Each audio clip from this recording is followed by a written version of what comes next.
رسول اللہ صلی اللہ علیہ وآلہ وسلم کی زندگی کے بہترین اصول۔ نمبر 1، آپ صلی اللہ علیہ وآلہ وسلم نے فرمایا، فجر اور اشراق، عصر اور مغرب اور عشاء کے درمیان سونے سے باز رہا کرو۔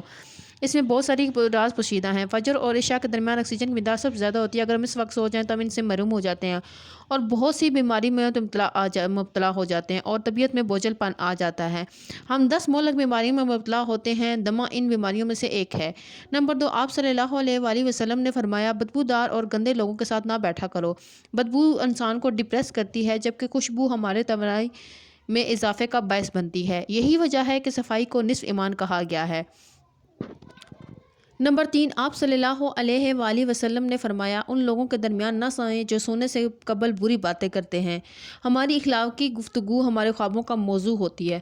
اگر ہم برا سن کر سوئیں گے تو ہمیں برے خواب آئیں گے، ہمارے خواب ہمارے آنے والے دن کا موڈ بن جائیں گے۔ اس لیے ہمیں سونے سے پہلے اچھی گفتگو کرنی چاہیے۔ نمبر 4، فرمایا، تم میں بائیں ہاتھ سے نہ کھاؤ، دایاں حصہ مثبت اور بایاں حصہ منفی ہوتا ہے۔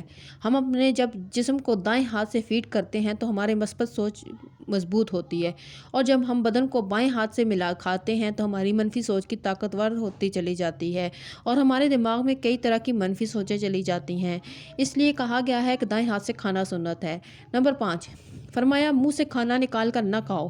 نمبر 6، ہمارے رسول اللہ صلی اللہ علیہ وآلہ وسلم نے فرمایا، ہاتھ کے کڑاکے نہ نکالا کرو۔ سائنس کے مطابق جو لوگ ہاتھ کے کڑاکے نکالتے ہیں یہ جلد ہی آرتھرائٹس کا شکار ہو جاتے ہیں اور جوڑوں کی درد کی شکایت کرتے ہیں۔ نمبر 7، جوتا پہننے سے قبل اچھی طرح جھاڑ لیا کرو۔ ہماری روزمرہ زندگی کے اہم واقعات میں کیڑے مکوڑے، بچھو، سانپ ہمارے جوتوں میں پناہ لے لیتے ہیں، ہمیں جوتا پہننے سے پہلے جھاڑ لینا چاہیے۔ نمبر 8، فرمایا، نماز کے دوران آسمان کی طرف نہ دیکھو، ہماری توجہ ہٹ جاتی ہے۔ نمبر 9، آپ صلی اللہ علیہ وسلم نے فرمایا، رفع حاجت کی جگہ مت تھوکو۔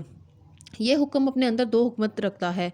ایک تو ٹوائلٹ میں بہت لاکھوں قسم کے جراثیم ہوتے ہیں۔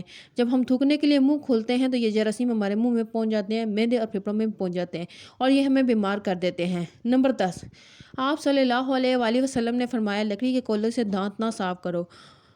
کوئی کوئلے سے وقتی طور پہ تو صاف ہو جاتے ہیں لیکن بعد میں یہ ہمارے مسوڑوں کو خراب کر دیتے ہیں۔ آج میں آپ کو بتائے ہیں زندگی کے رسول صلی اللہ علیہ وسلم کی زندگی کے 10 اصول۔ آج کا آپ کو میری ویڈیو کیسی لگی ہے؟ پسند آئے تو سبسکرائب کیجئے اور ساتھ ہی کمنٹ کریے۔ اللہ حافظ۔